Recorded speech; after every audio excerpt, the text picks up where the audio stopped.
मोदी जी अक्सर कहते हैं कि भारत एक लोकतंत्र का त्यौहार, लोकतंत्र के त्यौहार के बारे में अक्सर बात करते हैं। और आज अपने शासनकाल की 12वीं वर्षगांठ पे उन्होंने एक भारत के निवासियों के तोहफा दिया है। उज्ज्वला योजना के तहत जो सब्सिडाइज सिलेंडर मिलते थे, हालांकि उनका रेट तो लगातार बढ़ता रहा है, आज उन्होंने घोषणा की कि 9 से 4 तक काटा जाएगा। अब लोग अपने चूल्हे जलाना उनके लिए मुश्किल होने वाला है। ये मैं मानता हूं कि ये 12 साल का जो उनका रिकॉर्ड है उसका एक प्रतीक है। झूठे वादे, धोखे जिनके बारे में विस्तार से प्रेजेंटेशन में राजीव जी ने अभी आपको दिखाया, मैं फिर से आपको संक्षिप्त में बताना चाहता हूँ। पहला दावा था कि भारत को विश्व की तीसरी सबसे बड़ी अर्थव्यवस्था बनाया जाएगा। 2024 तक $5 ट्रिलियन का जीडीपी भारत में होगा। ये उनका 2019 में दावा था और हकीकत 4 ट्रिलियन से भी कम है। तीसरी बड़ी अर्थव्यवस्था के बजाय छठी बड़ी अर्थव्यवस्था आज वर्तमान में भारत है और लगातार जो रैंक्स हैं वो गिरते जा रहे हैं। और एक इसका महत्वपूर्ण कारण है, एक बड़ा कारण है रुपए की तेजी से गिरना। अब 97 तक तो 97 पार हो चुका है, 100 पास आ रहा है। और जैसे कि आपको पता है, प्रधानमंत्री के एक सलाहकार ने कहा था कि 100 इज जस्ट अ नंबर, तो फिर 110 is also just a number, 120 is just a number, 150। तो ये कब तक गिरता रहेगा और सिर्फ नंबर रहेगा? इसका एक बहुत बड़ा प्रभाव पड़ता है हमारी अर्थव्यवस्था पे। महंगाई बढ़ती है, तेल का रेट बढ़ता है, जो भी इंपोर्ट्स होते हैं उनका रेट बढ़ता रहता है। तो इससे बहुत भारी एक गहरी संकट हमारी अर्थव्यवस्था को जूझना पड़ रहा है। एक और बात मैं आपको के सामने रखना चाहता हूँ कि ये जो जीडीपी ग्रोथ रेट की बात होती है, कुछ दिन पहले 7.7 का जीडीपी ग्रोथ रेट बताया गया था। जो वित्त मंत्रालय के मुख्य सलाहकार, पूर्व सलाहकार अरविंद सुब्रमण्यम खुद ने कहा है कि जब यूपीए के समय जब जीडीपी का कैलकुलेशन हो रहा था, सच्चाई से 1.5 दशमलव कम दिख रहा था और मोदी सरकार के शासनकाल में 1.5-2% ज़्यादा दिखाई दे रहा है। तो आप सीधी बात समझ सकते हैं कि एक तरफ वो जीडीपी का रेट आर्टिफिशियली बढ़ा रहे हैं और लेकिन फिर भी हमारा जो जीडीपी टारगेट है वो मिस होते जा रहा है। तो आप बताइए, ये निकम्मापन जो है इससे साफ दिखाई दे रहा है। इसका सीधा इम्पैक्ट है फॉरेन इन्वेस्टमेंट पे। जैसे कि आप स्लाइड पे दे सकते हैं, 2.1 लाख करोड़ रुपए भारत छोड़ के चले गए हैं। आपको याद है कि जो वित्त मंत्री खुद ने कहा है कि भारत के जो इंडस्ट्रियलिस्ट हैं वो इन्वेस्ट नहीं कर रहे हैं और पूछते हैं क्यों नहीं कर रहे हैं, और उसके बाद अगले दिन ईडी सीबीआई के रेड्स होते हैं। अब पहले वो इन्वेस्ट नहीं कर रहे थे, अब वो खुद दुबई, लंदन, सिंगापुर चले गए हैं और अब अपना पैसा लेके जा रहे हैं। तो ये है हमारी मोदी सरकार की अर्थव्यवस्था की नीतियों का इम्पैक्ट। अगले स्लाइड पे आते हैं।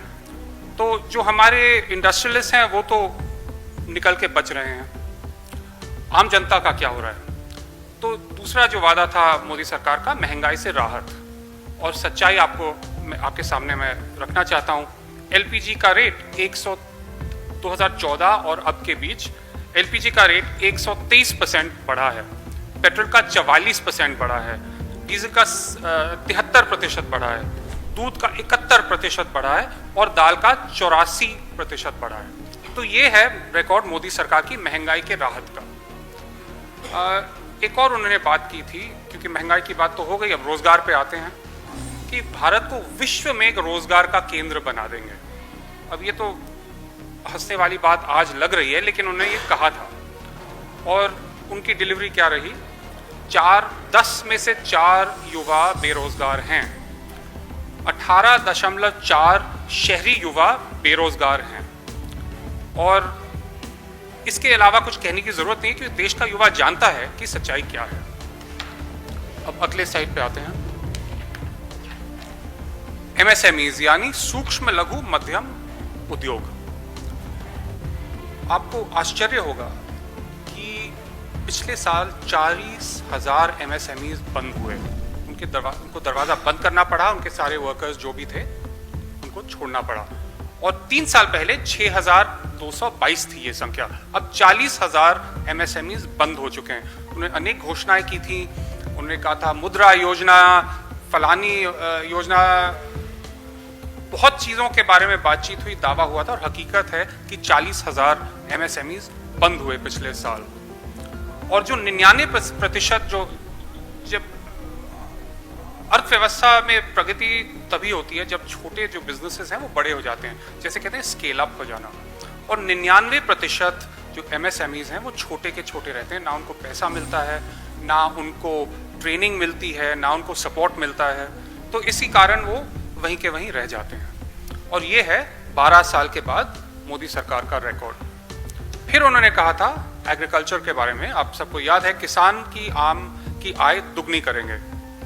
अब जैसे कि आप देख सकते हैं पिछले 10 सालों में 1.9 लाख किसानों ने आत्महत्या की है, यानी हर घंटे एक किसान आत्महत्या करता है। अब इसका क्या कारण हो सकता है? अगर उनकी आय बढ़ रही है, अगर उनकी जिंदगी खुशहाल है, तो ये क्या देखने को मिलता? बिल्कुल नहीं। तो ये एक और धोखा कि भारत के किसानों पे किया गया है, जिसका कोई जवाब भारत सरकार के पास नहीं है। फिर पहुंचते हैं विश्व गुरु। भारत को विश्व गुरु के स्तर पर लिया जाएगा जैसे प्राचीन काल में था। अब मोहन भागवत जी भी नहीं मानते कि भारत विश्व गुरु है, ये तो साबित हो चुका है। भारत जो अभी ईरान, US और इजराइल के बीच में जो युद्ध हुआ था, उसमें भारत का क्या लेवल है वो साफ दिखा। बिना सोचे समझे मोदी जी इजराइल गए थे लड़ाई के 2 दिन पहले। जब युद्ध शुरू हो गया, पाकिस्तान बीच में घुस गया, भारत का नामो निशान नहीं था। जो उनके अलग अलग मित्र हैं जिनसे पप्पी झप्पी की है कई सालों से, उन्होंने इनसे कुछ सलाह नहीं ली। और जब युद्ध हो रहा था, मोदी जी ने क्या किया? शांत रहे, चुनाव प्रचार में रहे, प्रचार प्रसार हो रहा था, कुछ नहीं कहा कि अर्थव्यवस्था पे इसका क्या इम्पैक्ट होने वाला है। और जैसे ही चुनाव खत्म हुए, उन्होंने क्या कहा?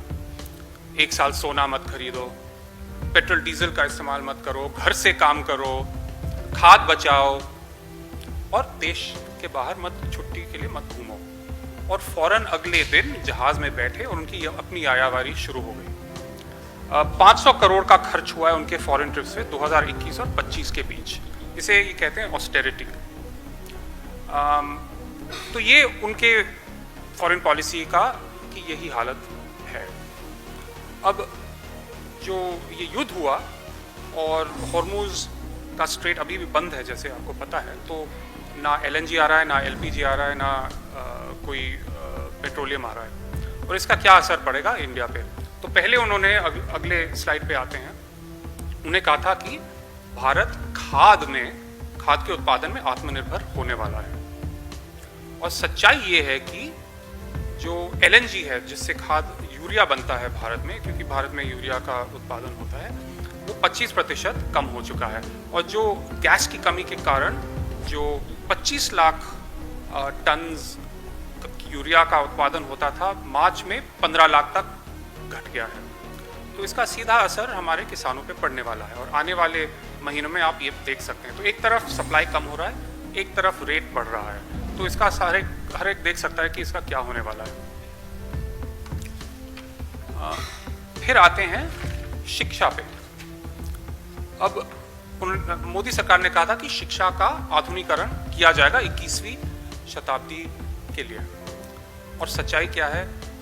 पेपर लीक पे पेपर लीक, चाहे नीट हो, CBSE का तो आपने देखा ही है, ऑन स्क्रीन मार्किंग का क्या इम्पैक्ट पड़ा है, बच्चों के भविष्य के साथ खिलवाड़ हो रहा है, टेंडरिंग पे घपला है जो कि CBSE के टेंडरिंग में था।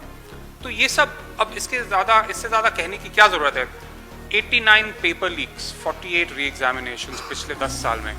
तो हमारी मांग है और पूरे विपक्ष की मांग है कि धर्मेंद्र प्रधान जी फौरन इस्तीफा दें, क्योंकि जिस प्रकार देश के युवा के भविष्य से खिलवाड़ हो रहा है, जिस प्रकार 21st सेंचुरी की जगह हम 19th सेंचुरी में जा रहे हैं, जहाँ शिक्षा व्यवस्था का सवाल है, ये जिम्मेदारी सीधे उन पे पड़ती है। वैसे मोदी जी पे भी पड़ती है, लेकिन कम से कम धर्मेंद्र प्रधान जी को इस्तीफा देना चाहिए। अब और क्या कहा था मोदी जी ने? लोकतंत्र को मजबूत करेंगे, और सच्चाई क्या है ये भी हम जानते हैं। अब 2000, आपको याद है 2024 में बाल बाल बचे, महाराष्ट्र में, हरियाणा में, यूपी में बुरी तरह हारे। तो फिर क्या हुआ? कुछ ही महीने बाद हरियाणा और महाराष्ट्र में अचानक जो राज्य का चुनाव था वहां जीत गए। ये अचानक कैसे हुआ? वोट चोरी। ये राहुल जी और हमारी कांग्रेस पार्टी ने साफ दिखाया है कि कहां से फर्जी वोट इकट्ठे हुए, कहां फर्जी वोट डाले गए और इसका क्या नतीजा था। तो फिर वोट चोरी पे पकड़े गए, तो अब क्या करें? पहुंच गए इलेक्शन कमीशन, अपने जो पसंद के लोग हैं उनको वहां रख दिया, और शुरू हो गया SIR, special intensive revision. West Bengal में 91 लाख वोटर काटे गए, बिहार में 47 लाख वोटर काटे गए, बंगाल में तो नए कैटेगरीज जो भी वोटर पास हो रहा था उसको भी उन्होंने कैंसिल कर दिया, क्योंकि मोदी जी को जिताना है। तो अभी एक नया तरीका, पहले अनऑफिशियली कर रहे थे वोट चोरी के माध्यम से, अब ऑफिशियली कर रहे हैं चुनाव उद्योग के साथ। तो ये इस प्रकार उन्हें प्रचंड जीत मिल रही है चुनावों में, जहां 2024 में बुरी तरह हारे थे। ये पूरी देश की जनता को साफ दिख रहा है।